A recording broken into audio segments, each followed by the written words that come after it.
What's the most disturbing secret you've uncovered about someone close to you? Story 1. Growing up, I had an estranged sister from my dad's first marriage, but I never knew why she left. I was always told vague things. When my brother passed away when I was around 12 years old, a relative went out of their way to contact her and invite her to the funeral. She called the house, and my father spoke with her in private. When he came out of the room, he said he was done with her and told us she had been nasty to him on the phone and wasn't coming to the funeral. I was upset and angry because I wanted to meet my sister, and I couldn't believe she would do something like that to my grieving father. Fast forward to age 19. I was visiting a relative in Ireland, the same one who had reached out to my sister back then. We were drunk at a bar when she let it slip that she was with my sister that day when she made the phone call. It was actually my father who was nasty to her and made her cry in the coffee shop. She had her bags packed, ready to attend her brother's funeral, but she didn't go because of my dad. I literally saw red. I still haven't spoken to my sister, but my father now has 2 estranged children. Story 2. My father cheated on my brother's mother with my mom, who had no idea. They got married and I was born on their 1-year wedding anniversary. He then started cheating on my mom with multiple women. Even when he was visiting his mother, my grandmother, on her deathbed, he still found time to meet up with someone behind my mom's back. While my mother and I went back to our home state, he stayed to bury his mother. After he left my mom, he remarried in Mexico to someone who was the same age as my brother from his first marriage. In 2011, he passed away from a heart attack while driving on the freeway. He actually managed to park before it happened. My brother and I had to collect his belongings, and while going through his phone, we weren't exactly shocked by what we found.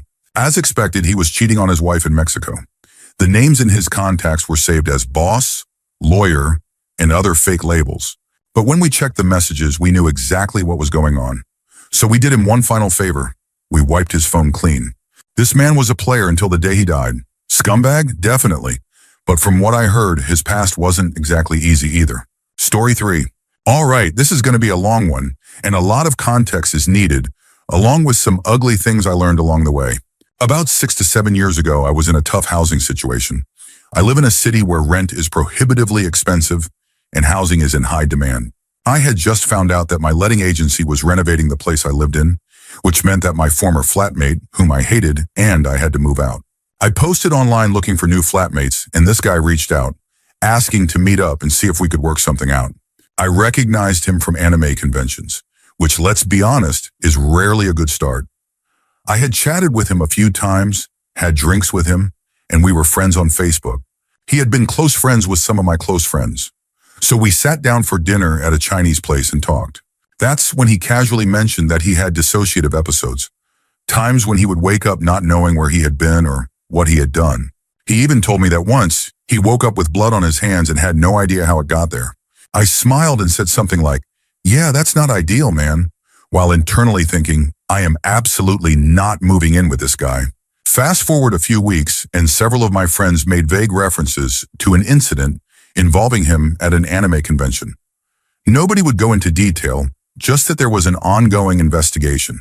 I wasn't exactly surprised given what he had told me, but no one said more until a few years later. That's when I got a message from someone I knew, telling me to unfriend him. Apparently, he had just been convicted of violently attacking a girl at knife point at an anime convention and had been sentenced. Suddenly, everything clicked. My mutual friends finally opened up. They had known this guy since their early teens and had been really close to him. When the event happened, he told them the girl had made it all up and that he was innocent. They cautiously wanted to believe him and kept quiet, only speaking to the authorities. But when the case went to trial, they attended and were horrified. The evidence against him was undeniable. He had been caught with a bag containing a knife, rope, duct tape, the whole setup. And it turned out the girl he attacked wasn't even his intended target. He had actually planned to go after a girl one of my friends was dating at the time. He thought she had been leading him on after a long dry spell. He even admitted that he had considered doing something far worse. I don't know the victim personally, but I can only imagine what she went through. Needless to say, discovering that one of their closest friends from childhood was capable of something so horrific completely shattered my friends. It was a first-hand look at how complicated, traumatic, and messy things like this can be. To make things worse, some people refused to believe it. One girl who had known him for years and initially doubted his guilt started receiving anonymous threats just because she had once defended him. Honestly, screw that guy. He's in jail now, and that's exactly where he belongs. But cases like this show how these situations bring out the absolute worst in people, not just the perpetrators, but the ones who try to cover for them too. Story 4. A friend of mine slept with her boyfriend's best friend while extremely drunk, and I think her third child might be his, not her boyfriend's. She and her boyfriend have 2 kids together, but this third child looks nothing like him. The first 2 have brown eyes and brown hair, just like both parents, but the third, blue-eyed and ginger, just like the other guy. She's a childhood friend, and I rarely see her. When she told me what happened, I encouraged her to tell her boyfriend. She admitted it while heavily pregnant, so I think she had already realized it was a possibility. It definitely only happened once. She never implied that anything was forced, but she used to be the kind of person who couldn't control her drinking and often ended up in messy situations as a teen. From what I heard, they were both incredibly drunk. The reason I haven't said anything is because their relationship is already strange. I don't know him well, but I doubt it would help anything. They're officially dating, but they don't act like a couple. They don't live together, and her boyfriend doesn't really provide for the 2 kids they know are his. He was making plenty of money while my friend was struggling to get by, wearing clothes with holes in them. I'm not sure why they're even in a relationship, but they are. It's public on his profile too. Around the time the third baby was born, her boyfriend's dad passed away. I don't think her boyfriend cheats, but their whole relationship just seems off. I'm completely against cheating, but I don't feel like it's my place to rock the boat. Nothing is confirmed paternity-wise, and I haven't been in contact with either of them in real life for the past few years. But every time I see that child, I remember what she told me. Story 5. I found out, after 24 and a half years, that my mother brainwashed me into believing my father had hurt me and my brother. I didn't learn the truth until I went to jail for a 10-month sentence. After that, I decided to start over in another state and reconnect with my father, to at least give him a chance. That's when he showed me the court documents proving that the judge had dismissed the case because it was obvious my brother and I had been coached. The record stated that we had admitted our mother told us what to say and that our stories didn't even match. I was only 11 at the time, so I barely remembered anything, but my mom was always manipulative. She had told me she dropped the charges to protect us from a long, grueling trial, but the court papers said otherwise. She lied. So after 14 years, I reunited with my father and found out the truth. She made me hate him growing up, kept us away from his parents, and I never got to see them before they passed. And to this day, she denies everything. Story 6. I hope this all makes sense because, honestly, it sounds like something straight out of a midday TV drama. Names have been changed. My mom and dad have been married for over 30 years. 10 years ago, when I was 27, I found out that my mom had been married to another man when she was 19 and had a daughter with him. That daughter is my half-sister Claire, someone my parents completely pretended did not exist. I had no idea she was even real. At the same time, I also found out that my eldest brother, Sam, is actually my half-brother. He left home when I was young, so I don't have many memories of him. He came back into our lives briefly when I was 16, only to have a massive argument with my parents when I was 18, and we never heard from him again. Suddenly, everything made sense. Mom and Dad were always especially critical of him, and now I don't blame him for cutting them off completely. I found out all of this because Claire reached out on Facebook and told my other brother Peter, point blank, that she was our half-sister. My brother was furious, which forced our parents to finally tell us the truth. Apparently, they were trying to protect us. Pretty sure they were just never planning to tell us. Mom casually mentioned that Sam was also her first husband's son, and I replied, "Wait, Sam is my half-brother?" To which she nonchalantly said, "Well, duh." She then turned on the tears, and at the time I comforted her. But honestly, the past 10 years have been incredibly hard for me. I don't trust my parents at all. Claire had lived with my nan since she was 4. When Mom got with Dad, they tolerated Sam, but Claire was never wanted. She ran away from home multiple times before my nan finally took her in for good. I only saw my nan twice in my entire life. The first time when I was 18, and the last time just before she passed away. I had no idea about any of this before she died. My mom avoided all contact with my nan and pop when I was growing up, and now I understand exactly why. My parents like to pretend everything is fine, but I've never fully recovered from it. Even getting a text from my mother gives me anxiety. I moved 2 hours away, and in the 8 years I've been here, they've never once offered to visit. But they still expect me to visit every Christmas and every other month. And if I don't, my mom guilts me about it. Sorry, I've barely spoken to anyone about this, other than a therapist. My heart is actually racing just posting this. Thanks to anyone who made it this far. Story 7. Bit of a side story about my father's life, but one I wanted to share regardless. When he was a kid, he had a really rough childhood. He was the so-called love child of my grandmother and my biological grandfather, only to be abandoned at the young age of 5. From what I've heard, the two of them genuinely loved each other, but their families were so against their relationship that they even went as far as canceling their wedding after it was already well underway. It just sucked. He couldn't remember much of his childhood, not even if he tried. Certain memories were just gone. At some point, though, he grew bitter. So bitter that he began to loathe his own father. For context, after a few years, his mother did take him back, but by then she was already married to someone else. My father was suddenly introduced to a new stepfather and 3 step siblings he never even knew existed. I don't know how, but at some point, he heard that his real dad was living it up, married to someone new, wealthy, and raising a happy family. He had supported his other kids with both money and affection, encouraged their goals and dreams, and all that time, he never reached out to him, never offered a single word of support. He was like a ghost, completely absent from my father's life. I can't even imagine how that must have felt. He grew to hate everyone, even himself. He used to say that maybe he shouldn't have been born at all, and let's just say his stepdad didn't make things any better. The man was beyond abusive, to the point that he would pour boiling water on his own children and even on the farm animals he raised, just because he believed it was right. I really don't even want to describe what kind of person he was, but you get the idea. Fast forward a few decades. My father was already an adult, and one day, while visiting his mother, he was helping her clean up when he reached for something on the top of her closet. An old chest fell to the ground, breaking open, revealing a massive pile of old open letters. Letters from his real father. It turns out there wasn't a single month when his father hadn't written to him as a child. Simple things like, "How's school? What are you doing this Saturday? Want to meet up? I hope you're eating well." Birthday cards, Valentine's cards, Christmas cards, hell, even just random, out-of-the-blue letters. The truth was, his father never forgot about him. He loved him deeply. There wasn't a single day when he wasn't thinking about him. And the worst part? He had sent money too. Money meant to pay for my father's tuition, for gifts, even for allowances so he could buy the things he wanted. He had even bought him a plane ticket so he could come visit. And what did my grandmother do? What did his own mother do? She hid them all. She stole the money for herself, likely using a lot of it to fund her awful husband's gambling addiction. My dad told me that in that moment, his whole world shattered, not just from the pain or the betrayal of his own blood, but because he had spent his entire life hating a man who, unbeknownst to him, had loved him all along. And the saddest part? By the time he found out the truth, my real grandfather was already on his deathbed. Story 8. My youngest brother, who was, by all accounts, a sweet, sensitive kid with a virginity pledge alongside his girlfriend, turned out to be sleeping with her mother.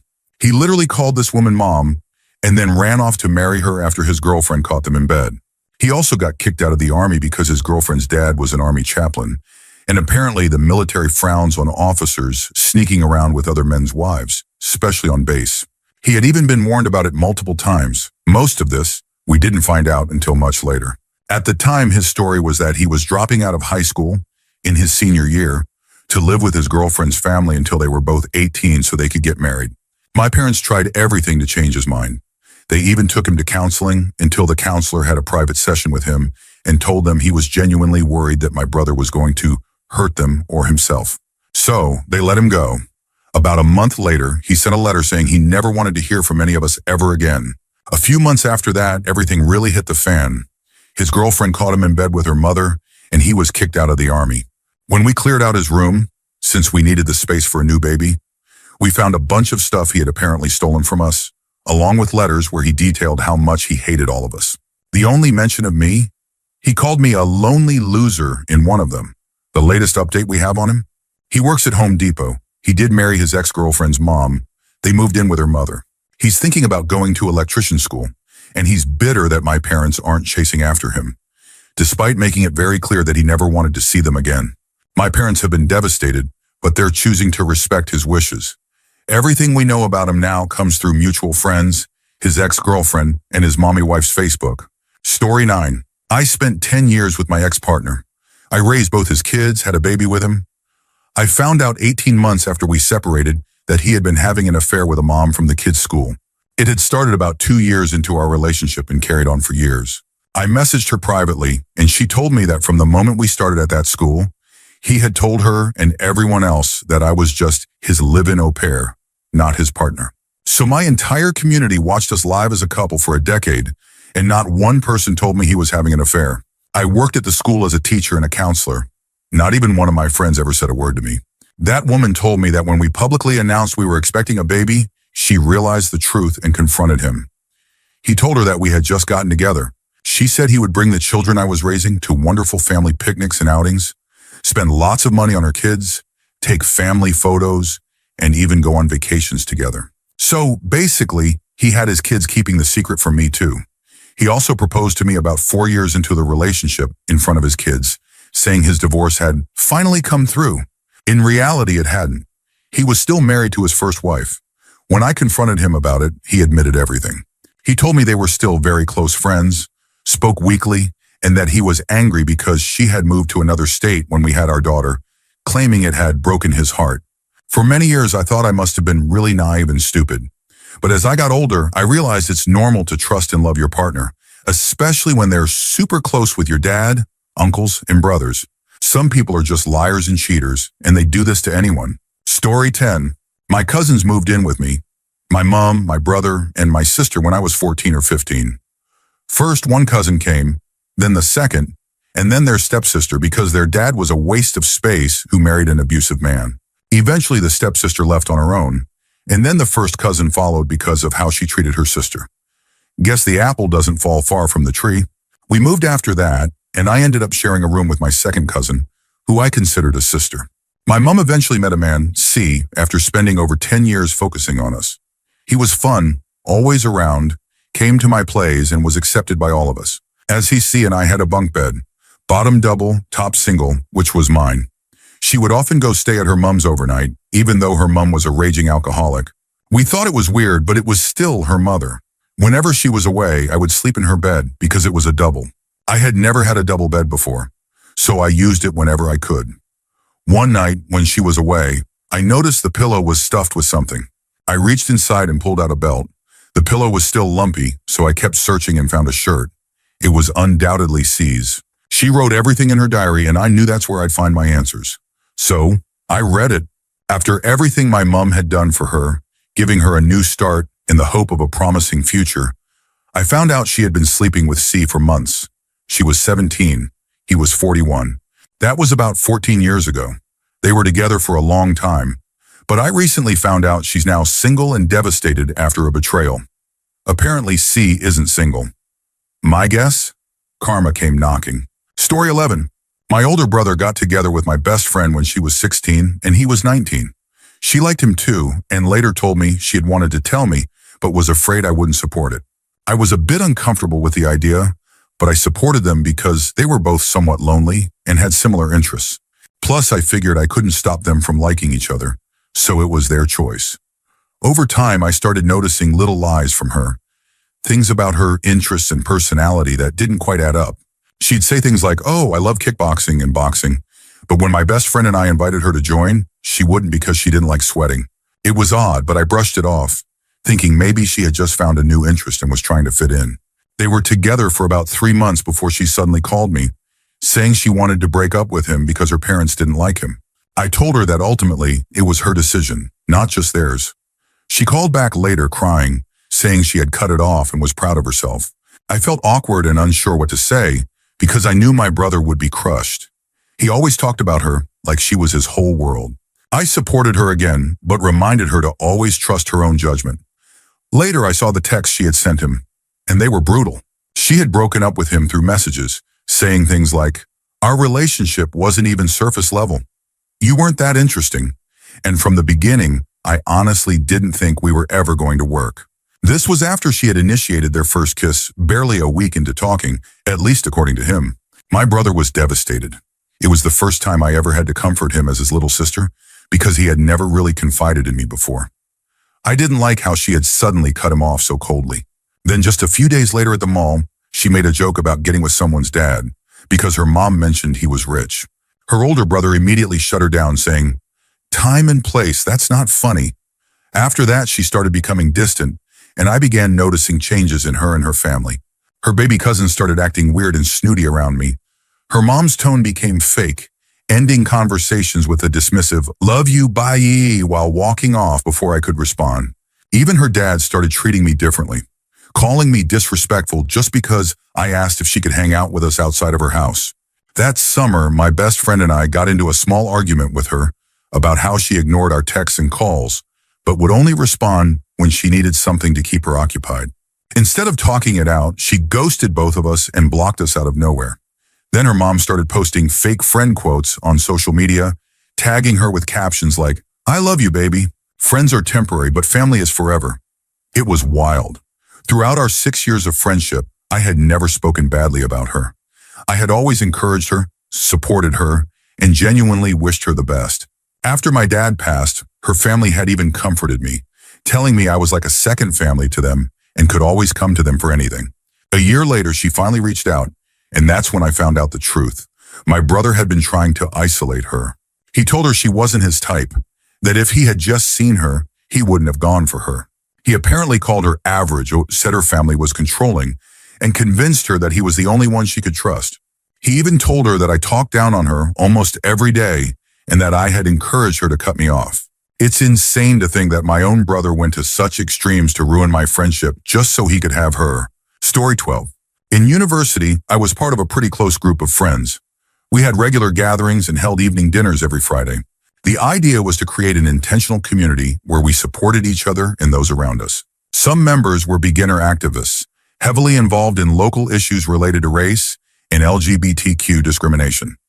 We had an open-door policy, pooling resources to help anyone in need. At the time, I had a coworker who was really struggling. She had just been kicked out of her house for being a lesbian, or at least that's what she told me. I introduced her to my group, and everyone welcomed her, eager to help in any way possible. I even talked to my mom and arranged for this girl to live in my old room, rent-free until she got back on her feet. On top of everything, she was also grieving the declining health and eventual loss of her grandmother. A few weeks into this arrangement, my mom called me, saying this girl had to go.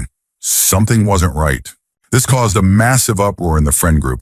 The girl accused my mom of being homophobic and kicking her out for no reason.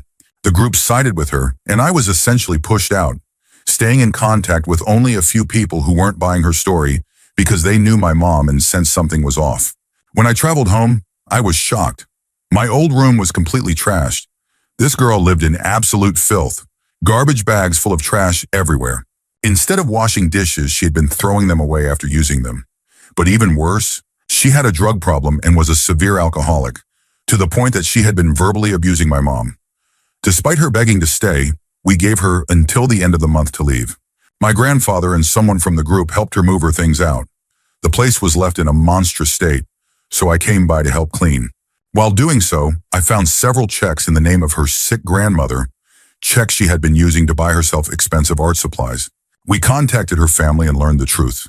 Her parents hadn't kicked her out for being gay. They had kicked her out because she was stealing from her dying grandmother, who had since passed away, while she was supposed to be caring for her. She had been committing major fraud, using her grandmother's social security number to collect money while she was still barely alive. We reported her for fraud, and later, through a mutual friend, I found out she had a severe drug problem. I tried explaining all this to the group, but most of them thought I was exaggerating, except for one person who had experience with an addict sibling and recognized the behavior. It was heartbreaking. I lost a lot of friends who refused to believe the truth, choosing instead to label my mom as hateful, all because this girl had gotten to them first. Story 13. I've spoken about this before, but it's worth repeating. To this day, I still don't know if it was true or not, but what I found seemed to line up with what happened. A few years back, I was living with my then boyfriend, now ex.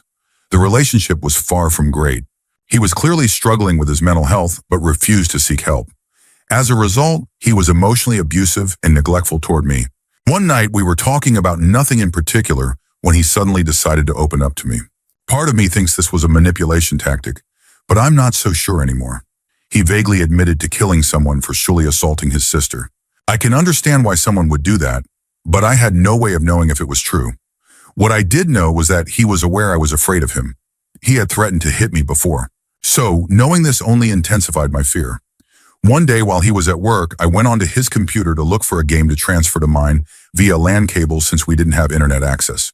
While searching for game files, I stumbled across a folder full of downloaded books and countless documents on how to hide a body, the best ways to kill someone, how to build bombs, and a copy of the Anarchist Cookbook. I confronted him about it and told him I didn't feel safe knowing he had those kinds of materials. His response? I'm keeping them and I don't really care about you, myself, or anyone around me. We broke up on the spot. He moved out shortly after. But what still haunts me is that as soon as he moved out, my little gray cat went missing. I never found him. I can only hope it was a coincidence. On the bright side, 2 years ago, a stray cat wandered into my yard.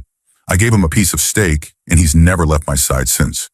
He's sleeping on my chest as I type this. Story 14. My uncle is the best family man I know. He was and still is like a father to me since my dad wasn't around much.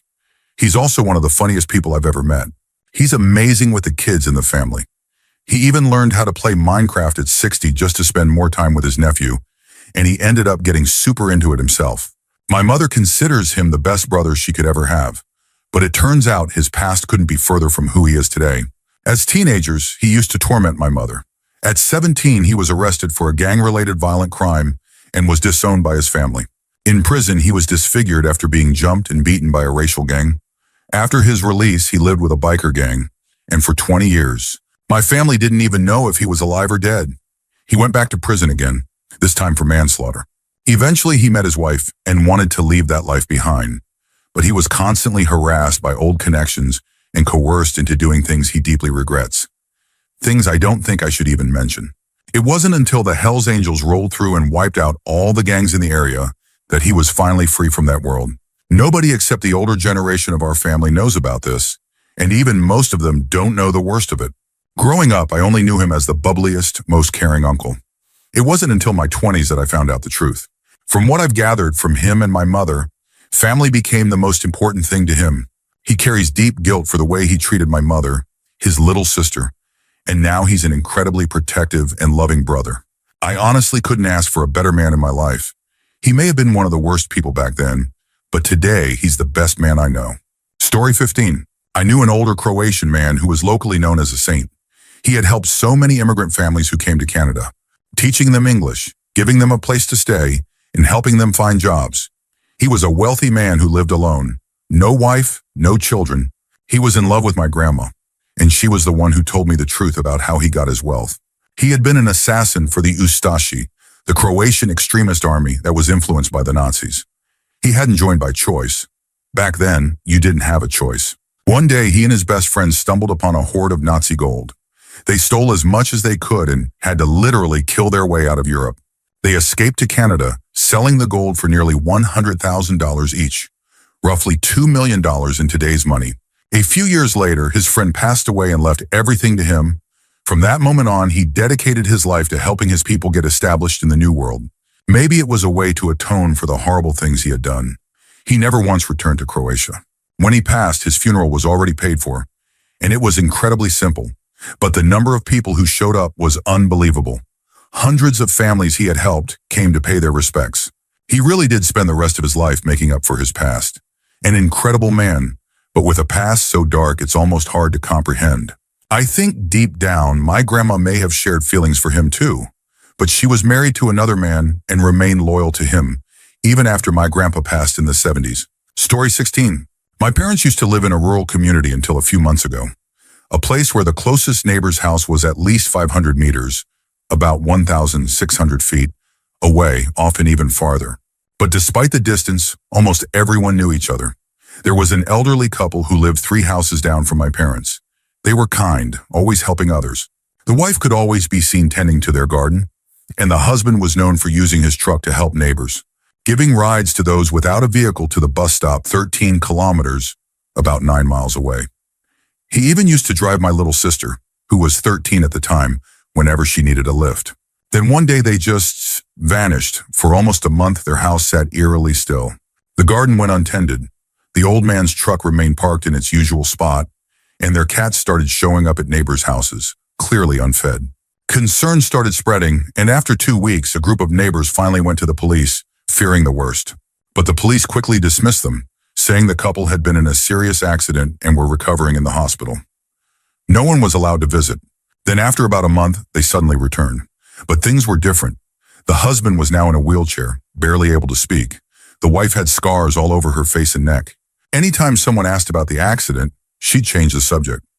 Since he barely spoke anymore, the community assumed it was some kind of trauma, so eventually people stopped asking and simply tried to support them however they could.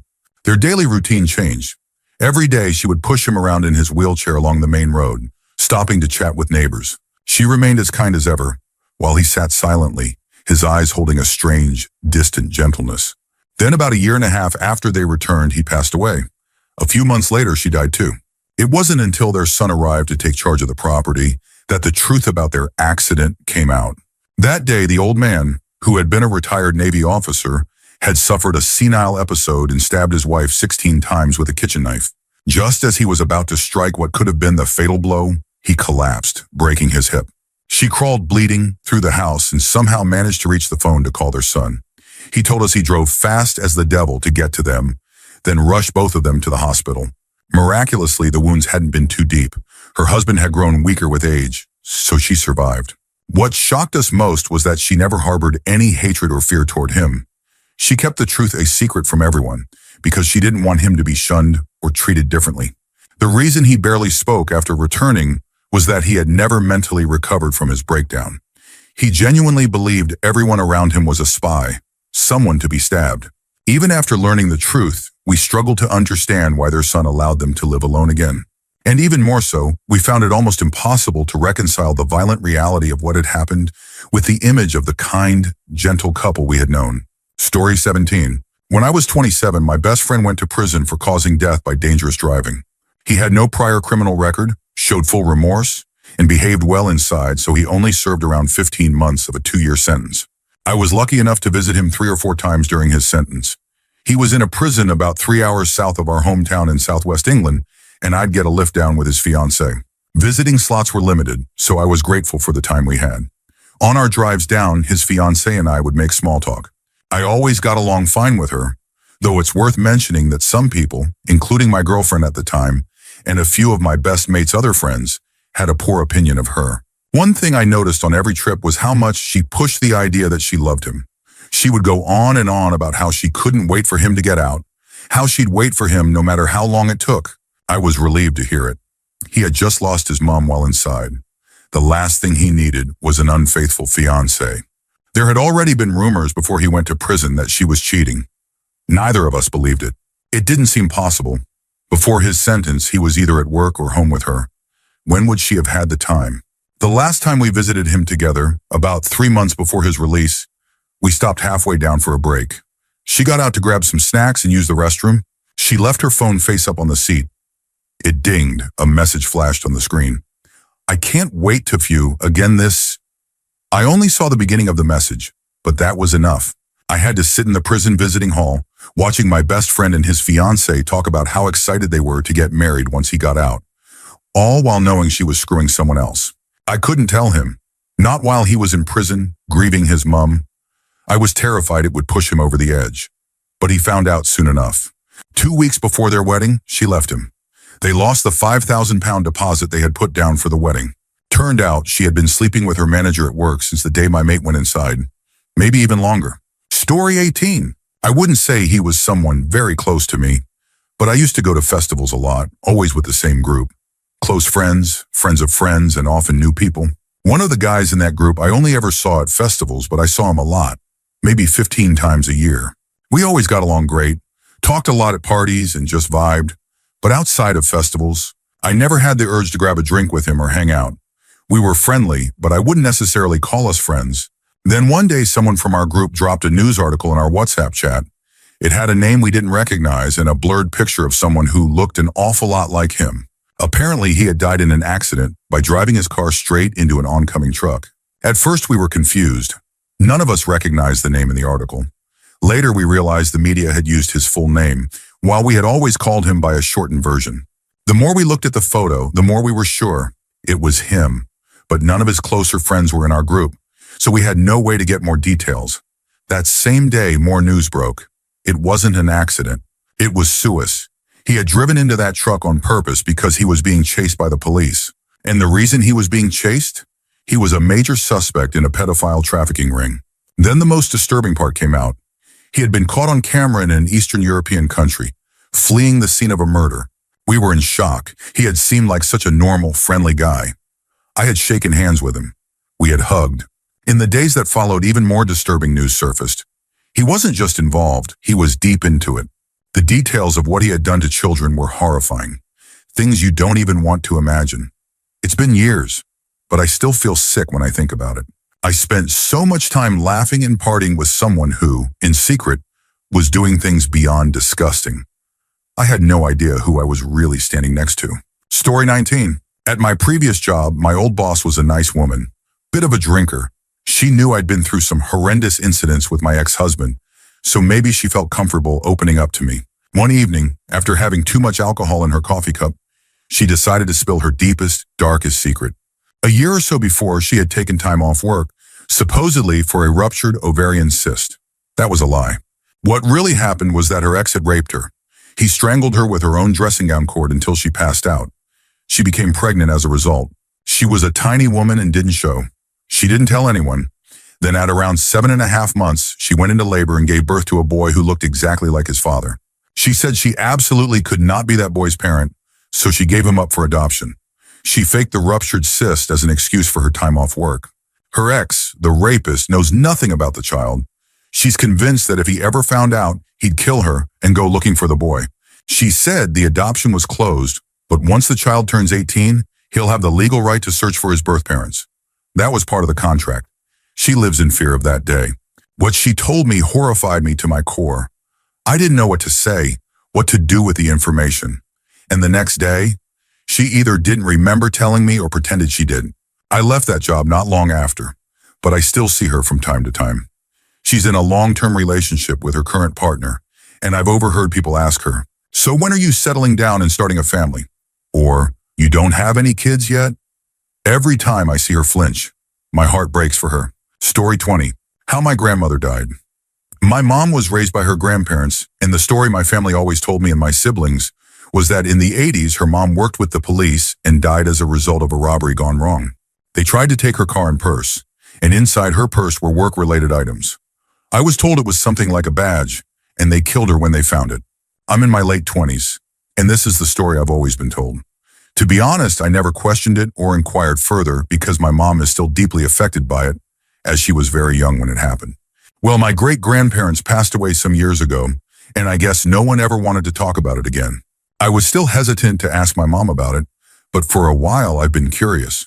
I couldn't find anything in old newspapers, which seemed odd to me since even back then, an incident like that should have made the news. So I carefully brought up the subject with my mom, and she told me that she had believed the same thing until she had to sort out the house and inheritance matters after my great-grandparents passed away. What actually happened was that her mother had very serious mental health struggles, and my grandfather being away a lot due to work, while they had 2 toddler-aged daughters, didn't help. One day, my grandmother locked both my mom and my aunt in another room for a nap, and when they fell asleep, she took her own life. The 2 of them were only let out when their father came home and discovered what had happened.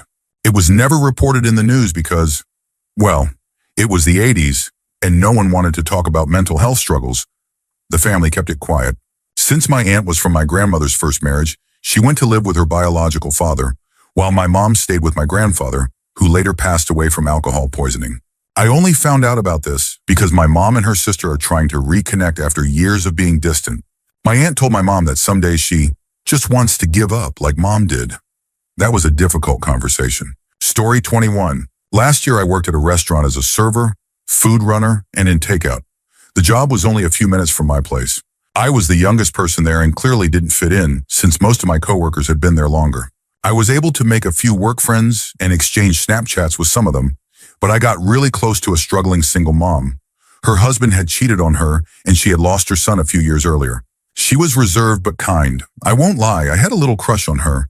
She had freckles and the most sparkling blue eyes. We became close and exchanged numbers. When I quit unexpectedly, she was the person I spoke to before walking out. I hugged her and later texted her, telling her how much I appreciated her making my time there worthwhile. My fiance and I moved to another state but didn't have the resources for a large moving truck. So we left most of our belongings in storage and made frequent trips back to retrieve them. On our most recent trip, I decided to stop by my old job to say hi to her. We talked, hugged, and everything seemed fine. A few months later, my fiance saw a post she made about her late son. Something about it didn't sit right, so we looked into it. Her son was 5 years old and autistic. He was nonverbal and couldn't even tie his shoelaces. He was found dead, locked and buckled inside a hot car, completely unclothed. She told the police he must have climbed out the window and done that himself. But again, he couldn't even tie his shoes. When they investigated her phone, they found disturbing messages between her and her husband discussing locking their son in a cage. There were Google searches asking whether people cry while they're dying. She had locked her own child in that car and watched as he suffocated. I have never been more horrified in my life. Story 22. My wife has admitted to having violent thoughts about harming our cats when she gets extremely upset. On 3 separate occasions, she has told me that she seriously considered it. To clarify, these cats are my emotional support animals. I'm a veteran with PTSD, and the only thing that helped me get off the psychotropic medication I was prescribed was these fur babies. I even have a prescription for them from my VA therapist. Most of the time, my wife is a loving and caring pet mom, but when things don't go her way and she's under a lot of stress, she talks about harming innocent creatures. I used to think it was just a weird quirk that she despised chipmunks. She can't stand the sound they make. When she lived with her dad, she used an air rifle to get rid of them for years because she said they were too noisy. At first I brushed it off, but now I don't feel entirely comfortable with any of this. I know that if she ever harmed my cats, I would lose it completely.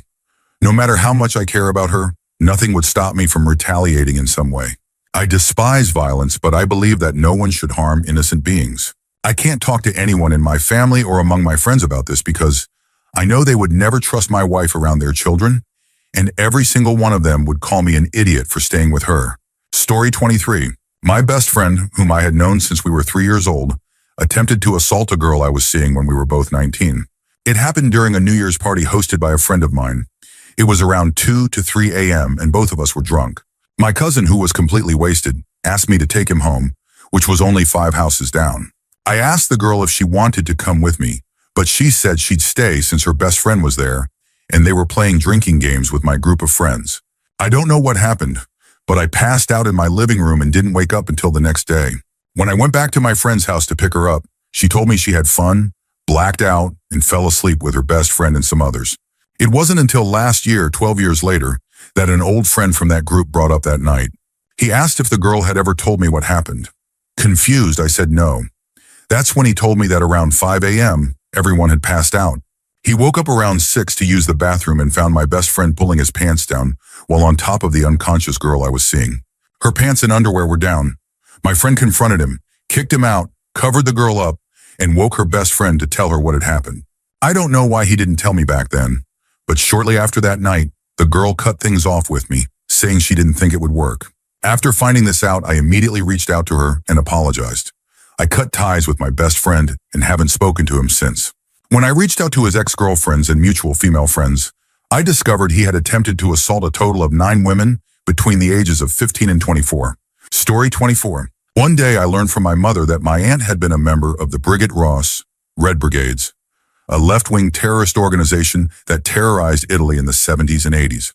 For those unfamiliar, they were responsible for numerous kidnappings, torture, and murders, targeting industrial leaders, police officers, district attorneys, judges, and politicians, all under the pretense of achieving a so-called dictatorship of the proletariat.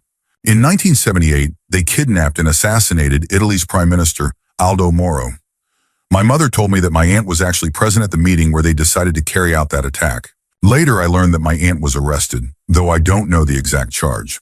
However, in order to get out of jail, she allegedly engaged in sexual activity with another member of the organization inside the courtroom during the trial. Apparently, the terrorists were held in adjacent cages, one for men and one for women. There are even pictures of this incident online. Their associates covered them with jackets, and amidst the general confusion, they did what they had planned through the bars. As shocking as it sounds, she successfully became pregnant. A regrettable outcome, to say the least. And thanks to her pregnancy, she managed to avoid serious consequences and walked free. And that is how my cousin was born. Unsurprisingly, he later turned out to be just as rotten as his parents, But that's a story for another time. Story 25. I found out that my dad had an emotional affair while married to my mom. To make a long story short, he suffered a major heart attack, which doctors said was complicated by a series of smaller, undiagnosed heart attacks that had already damaged his heart. He was rushed into an emergency open heart bypass surgery with only a 5% chance of survival. During this time, we were trying to hold everything together, preparing for the worst. I was put in charge of his phone and laptop to answer work calls and emails. He was still employed at the time. His boss, being the jackass that he was, actually had the nerve to say, "Well, we expected him in an hour ago," when I informed him of the situation. I wanted to scream. He's literally on an operating table, cracked open like a lobster right now, so get bent. But that's a story for another time. While managing his phone, an unknown number called. I answered, assuming it might be a coworker. The caller immediately hung up without a word. I thought it was odd. If someone got an unexpected person on the line, they'd at least say, "Oh, did I dial the wrong number?" I called back, but it was declined after a single ring. Curiosity got the best of me. I checked his text and found one from that number. It's a lace and fishnet stockings kind of day. It was the only message there, likely because the others had been deleted. A bit of internet sleuthing revealed the number belonged to a woman in Canada. That's when I dug into his email. Sure enough, I found romantic exchanges between him and an address that matched the name I traced to that phone number. The next day I tried calling her back, thinking she might assume my dad was calling her. I was right. She answered in the tone of someone expecting a familiar voice. But the moment I said, "Hi, sorry, this is my dad's phone. I'm reaching out to his contacts to let them know he's in the hospital," her tone went completely cold. She insisted she had no idea who he was. I don't remember exactly what I said, but I made sure to casually mention his wife, my mom. I could tell by her response that she realized I knew and was trying to shake me off. She scrambled to end the call. After my dad regained consciousness, he asked for his phone and computer back to take care of business. That night, I checked his email again and briefly saw a draft message addressed to her. It only had a single sentence before it vanished. By the next day, he had changed his email password. He knew I had found out and locked me out. I never told my mom. My dad passed away in 2020, and she has been devastated ever since. Every other day, she texts me something like, "I still miss him so much." After he died, I wiped his phone and computer before my mom or sister could go through them. If my mom had found out, it would have destroyed her. My sister, on the other hand, would have used it just to hurt her. But when I checked, there was nothing. No texts, no emails, no deleted call logs, nothing. He had died suddenly, without warning, so if something was still going on, I would have found traces of it. Maybe after surviving that first heart attack, he decided to get his life together. Story 26. There are a few things I need to get off my chest. My mom was in a horrific car crash as a teenager that left her with significant brain damage. By all accounts, she should have died. Sometime after the accident, while she was visiting one of her older sisters with their mom in another city, possibly for treatment, something unthinkable happened. That night, when her sister and their mom went to bed, my mom was left alone in the house with her sister's boyfriend. He took my underage mother out in his car, raped her, then picked up a friend who also assaulted her. As far as I know, she never told her sister. My mom was also a serial cheater, both before and after the accident. My dad was with her through all of it, though maybe on and off at times. He actually planned to leave her before they got married, but she convinced him to stay. That pattern didn't change. She kept cheating, including after my brother was born, but before I was conceived, at least as far as my dad knows. At one point, my mom confided in my older sister about wanting to leave my dad. She even asked my sister to look at apartment ads with her. My sister was in her early teens at the time, and it really messed her up. One morning before school, my sister, or maybe it was my mom, I can't remember, asked me who I would rather live with. I was numb all day, trying to process it. I must have been in 5th or 6th grade. When I got home, I asked my parents what was happening. That led to a serious conversation. My dad may have even taken the day off work. By the end of it, they decided to stay together. So, all in all, my parents love each other, but I don't think they're in love anymore. They just celebrated their 40th wedding anniversary. I was also recently told that my mom is likely developing early onset Alzheimer's. It's strange when you realize your parents aren't superheroes. They're just deeply flawed people. I love them both. They still get along, and honestly, they're like best friends. But I see them for who they are now. Story 27. This past year has been full of shocking revelations. First, my dad passed away. He was a quiet man, reserved, never one to make waves. And then after he was gone, I found out that he had been unfaithful to my mom for decades with her best friend. As if that wasn't enough, I also discovered that I have a brother who was adopted out before I was even born, but I have a big secret of my own. Back when I was working in the industry, I had a client who murdered his wife. She was also a client of mine. He killed her using cyanide. Not long after her death, he contacted me, wanting to set up a date. During our conversation, he casually mentioned that his wife had passed away.